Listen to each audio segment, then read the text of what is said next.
Les objectifs de développement durable de l'ONU, il y en a 17. Nous allons les passer en revue, pas tous, mais en tout cas rappeler l'esprit de ces ODD, objectifs de développement durable, avec Gérald Majou de la Débuterie, chargé de mission RSE et politique régionale à la conférence des grandes écoles. Alors, d'où viennent ces fameux ODD, Gérald ?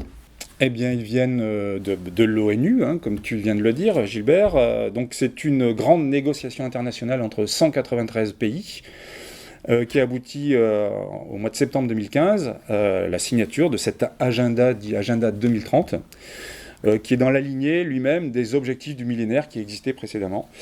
Alors en France, ça n'a pas fait beaucoup de bruit, enfin pas le bruit que ça aurait mérité, parce que c'est arrivé exactement en même temps que la COP 21. Et donc voilà, la COP 21 a un petit peu escamoté la sortie de ces fameuses ODD pour nos amis français, nos compatriotes. Alors, les ODD, alors, il y en a 17, éducation, lutte contre la faim, accès à la santé, accès à l'éducation, égalité entre sexes, égalité entre les sexes, accès à l'eau salubre, accès à des emplois décents, bref, 17. Les forces et les faiblesses de ces 17 objectifs. Alors, la grande force, on va dire, c'est que ce référentiel, on peut le qualifier un peu comme ça, il est universel, ce qui veut dire qu'il a été négocié, approuvé par l'ensemble des États, c'est 193 pays, que chaque année, tous ces pays viennent rendre compte au moment d'un événement qui s'appelle le Forum politique de haut niveau, donc à New York, à l'ONU, ils viennent rendre compte de leurs progrès. Sur chaque année. Sur chacun. Alors, suivant les années, il y a des priorités qui sont faites sur un certain nombre d'ODD. On ne les fait pas les 17 chaque année. Donc il y a une rotation, mais les États viennent donc rendre compte de leur progrès là-dessus. Et pourquoi vous parliez force-faiblesse ? Parce qu'il y en a qui sont peut-être plus compréhensibles, d'autres qui sont un peu plus... qui sont plus des concepts à apporter. Alors parmi les forces, encore, il y a le côté transversal de ces ODD. Alors, il ne faut pas le voir comme des silos, c'est-à-dire que ce n'est pas 17 objectifs que l'on travaille chacun dans leur coin. En fait, ils ont tous des liens les uns avec les autres, ils sont interreliés. Ce qui veut dire qu'ils peuvent, quand on avance sur un ODD sur l'éducation ou sur l'innovation et les infrastructures, par exemple, ça nous concerne plus spécifiquement, on peut avoir des impacts positifs ou négatifs sur d'autres ODD. Donc, on est toujours dans ce jeu voilà, de consensus interne entre les ODD. Donc, alors il y a effectivement des côtés un petit peu plus imparfaits de ces ODD, c'est que, comme je l'ai dit tout à l'heure, c'est le résultat d'un processus de négociation entre des États, et donc quand on négocie à 193, on se retrouve avec un texte parfois qui est un petit peu alambiqué, où on a un peu parfois du mal à comprendre quand on rentre dans les cibles. Puisqu'il y a les 17 ODD, puis ensuite les cibles, les 169 cibles. Quand on est dans les cibles, parfois on a un peu de mal à comprendre le texte, parce que voilà, on voit bien que les virgules ont été négociées, donc c'est un peu compliqué. Il y a des trous dans la raquette aussi. Nombre d'acteurs internationaux ont marqué, ou plutôt ont pointé le fait que la culture était absente des objectifs de développement durable, par exemple.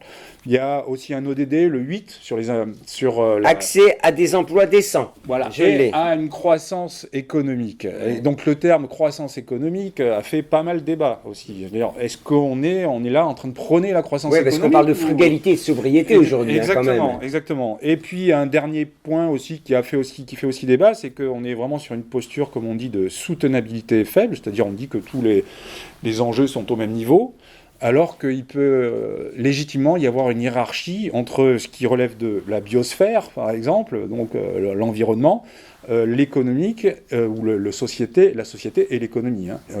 En gros, si vous avez une espèce vivante qui disparaît, c'est pas parce que vous mettrez des centaines de milliards qu'elle va revenir.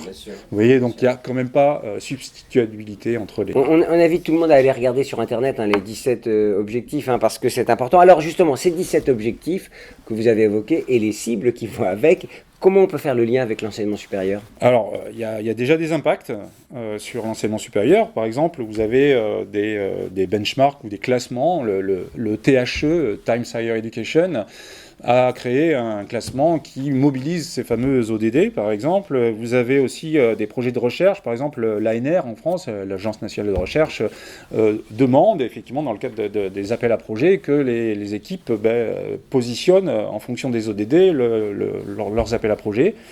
Et puis ensuite, chaque année, on peut être mobilisé, nous en tant qu'enseignement supérieur, pour faire remonter des pratiques qui sont ensuite présentées au moment du forum politique de haut niveau. Et après, plus spécifiquement pour la France, j'ai parlé tout à l'heure du fameux référentiel des DRS auquel s'adosse le label.